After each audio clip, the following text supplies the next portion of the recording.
Okay, hello Emmy. Can you tell me if did you immigrate to the United States? If so, when did you? Or if not, what is your knowledge of immigration? No, I did not.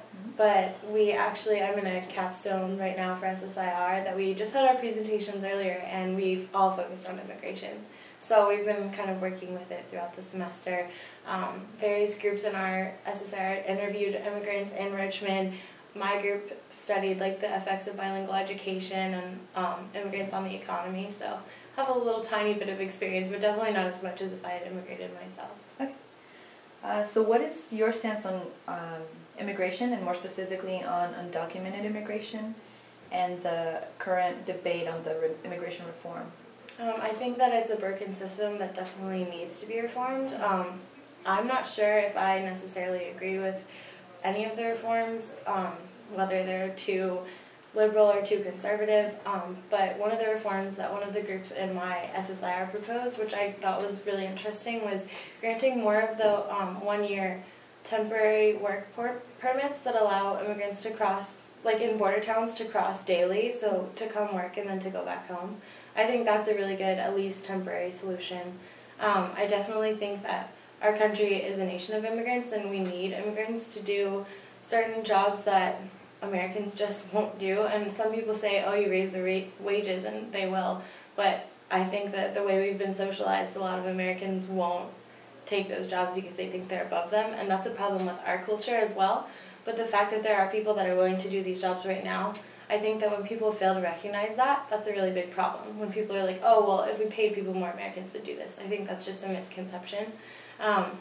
And the fact that a lot of immigrants that come in are either really highly skilled or really low skilled, and then American labor is kind of in the middle, it rounds out our economy instead of polarizes it. So I think the fear is really unfounded, and so I definitely am in favor of reform, and the fact that they are here and need to be here. We are a country of immigrants. I'm totally for it. So definitely not one of those people.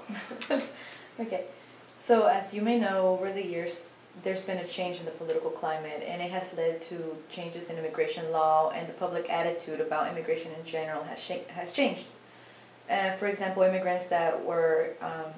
some immigrants were able to process their citizenship much faster with the amnesty of 1986, known as the Besteros program. But after circumstances such as 9/11, immigration law and public opinion changed dramatically in a much more negative way. Have you noticed this shift? And if so, what has been your personal experience with immigration?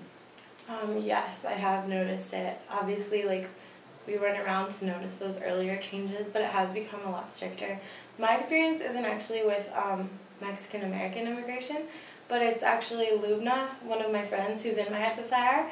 When we were going to do our capstone trip, they actually, in the airline, before we got on, or after we got off, or I think it was before we got on, they tapped down her headdress and tested her hands for gunpowder, just because she was wearing a headdress, so covering her hair, and that made me really upset, and I kind of half jokingly, half seriously said, why didn't they test me for gunpowder? White people can blow people up too, and obviously I was half kidding, but I was half serious, why did they, she was part of our group. We were obviously traveling as a group, and we were obviously students. Why did they feel the need to do that? So I've definitely noticed the anti-immigrant, anti-other sentiment, especially, like you said, since 9/11.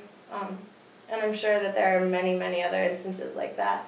I know, especially for Mexican immigrants and Central American immigrants, they can't drive. I mean, they can, but if they get pulled over, no documentation, go to ICE, possibly get deported. So it really limits your day-to-day life.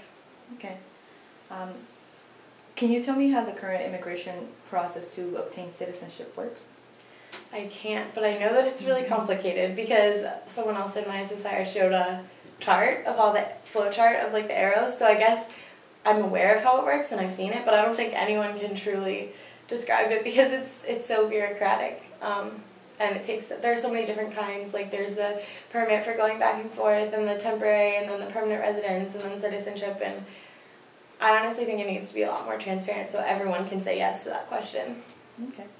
How do you think that status, whether it's undocumented, documented, or whatever, how do you think that affects people's everyday lives?